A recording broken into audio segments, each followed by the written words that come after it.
Doctor हर्ष तिवारी जी, फिरोजाबाद से। राधे राधे महाराज जी। महाराज जी, इंद्रियों को वश में रखना सुख का मार्ग कहा गया है महाराज जी, लेकिन जीवन शैली आजकल खान पान कुछ ऐसा हो गया है कि लोग तली हुई विषाक्त खाद्य पदार्थ जैसे कचौड़ी, समोसा, बड़ई, अन्य फास्ट। चलो शुद्ध पदार्थों से बने हो तो ये भी बात ठीक है। पता नहीं कौन सा तेल है, कौन सा घी है, चर्बी है कि क्या है, और कई दिन का सड़ा। बाजार की चीजें तो मुझे लगता है कि परमार्थिक साधक को तो खाना ही नहीं चाहिए, क्योंकि वो बहुत ही अपवित्र और शरीर के लिए भी हानिकारक। वैसे सब लोग पसंद बाजारे का करते हैं, घर की रसोई करना पसंद करके होटल का ज्यादा पसंद करते हैं, गोलगप्पा ये सब दुनिया की चीजें ज्यादा पसंद करते हैं। मैं ना लंदन से आई थी और मैं जब से आई हूँ तब से गोलगप्पे, छोले भटूरे, पाव भाजी ये सब खाने में लगी हूँ, क्योंकि खाते पीते और मैं आपसे यही प्रश्न पूछने वाली थी कि मैं कैसे अपने आप, आपने कहा है सत्संग में कि साधक को भोजन कम करना चाहिए। असल बात यह है ना कि जब भगवान की प्राप्ति की लगन लगती है तो नहीं खान पान ते भावे है, नहीं कोमल वसन सुहावे है, सब विषय लगे ते खारा है, हरियासिक का मग न्यारा है। अभी शरीर में है ना, आपको लगता है मैं शरीर हूं, इंद्री मन की मांगे आप अपनी मांगे मान रहे हैं, इसलिए आप इंद्रियों को शासन में नहीं ले पा रहे। अगर थोड़ा सा ज्ञान हो जाए, आप दृष्टा भाव में आ जाए कि तो इंद्रियों की मांग है। मन और इंद्रियां मना कष्टान इंद्रियाणी प्रकृति स्थान कर सती, नहीं मुझे इसमें नहीं जाना। देखो 2 अंगुल की जीभ है, बस इतना ही स्वाद है, और यहां से गया तो सब बेकार। ले घाटी नीचे माटी, ये घाटी नीचे माटी केवल। और अगर आपको सही बताएं, इनकी प्रक्रिया बनाते हुए देख लो, जलेबी जब बन के प्लेट में सामने आती है, लेकिन वो जलेबी वाला सीरा देखो, उसमें सैकड़ों मक्खी मरी पड़ी है, वो बस ऐसे निकाल दे। अपने घर में जो बनाओ, गोलगप्पा खाना है तो अपने आजकल गूगल से सब आप सर्च करके जान सकते हैं, यूट्यूब से, गूगल से, बढ़िया अपने घर में बनाओ, ठाकुर जी को पहले पवाओ और फिर आप पाओ तो बुद्धि शुद्ध रहेगी। तो हमें लगता है कि मन को चराने की इंद्रियों के साथ जो आदत है, इसे धीरे धीरे कंट्रोल करें। अनजाने में आप अपने को रोगों का शिकार बनाने की तरफ जा रहे हैं। शरीर में ज्यादा मांस बढ़ना, चर्बी बढ़ना, ये हमारे अवयवों को कमजोर करता है। लीवर, किडनी, दिल, इनको कमजोर करता है।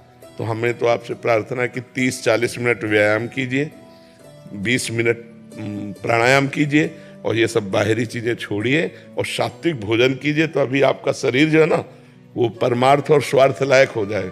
अब अपने शरीर को एक्टिव करना चाहिए, तभी तुम स्वार्थ और परमार्थ लायक। यावत स्वस्थमिदम कलेवरम यावत चदूरे जरा, जब तक हमारा शरीर स्वस्थ है, इंद्रियां बलवान है, तो हम भगवान का चिंतन कर सकते हैं, हम लोगों का उपकार कर सकते हैं, हम कोई क्रिया भी कर सकते हैं। तो इसलिए पिज्जा, बर्गर, आइसक्रीम, ये वो सब ये वेट बढ़ाने वाली चीजें हैं। अरहर की दाल, मूंग की दाल और रोटी, अब ये किसको पसंद आएगा?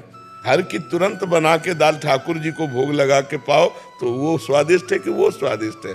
हमें लगता है जहां तक हो सके, अब जैसे कुछ समस्याएं बच्चों की, बाहर पढ़ते हैं या सर्विस करते हैं, अब उनको तो होटलों का खाना ही पड़ेगा, लेकिन हम कहते हैं जिनको भगवान सुविधा दिए हैं, बचो, बाजार और होटलों के भोजन से बचो।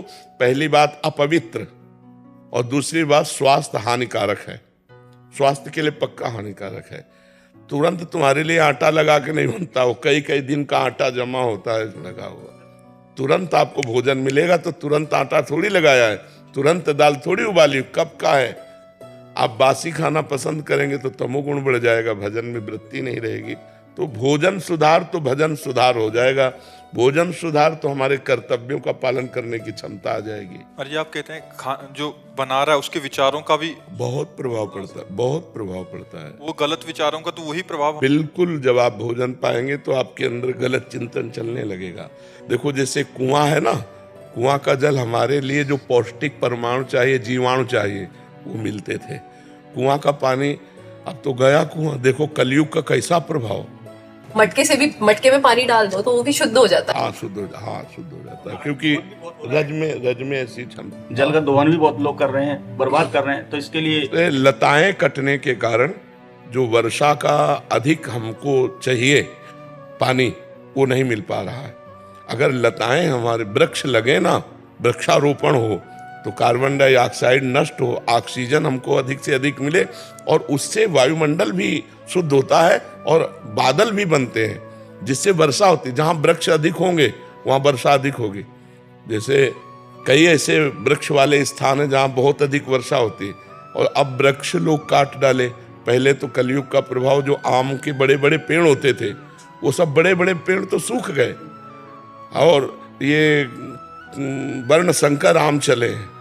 इतना बड़ा पौधा, इतने इतने बड़े आम लगे, नहीं चले।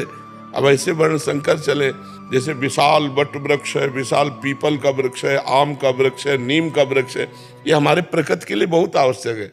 हमें लगता है सबको एक एक वृक्ष लगाना चाहिए। महाराज जी लगा भी दो ना तो लोग काट जाते हैं।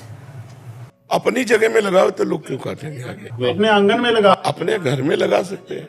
हाँ, बहुत। नीम का पेड़ एक औषधि समझो। नीम का पेड़, उसके जो फल गिरते हैं, उससे जो गंध होती है, बहुत रोगों को नष्ट करने वाली होती है। नीम की जो वायु आती है, वो शरीर के लिए सुखद होती है। नीम की छाया में बैठना, लेटना, ये बहुत, गांव में तो ऐसे ही जग जाते थे, और अब तो दर्शन नहीं, खिड़की खोलो तो आसपास सब फ्लैट ही फ्लैट नजर आते हैं, वृक्ष तो नजर नहीं आते हैं।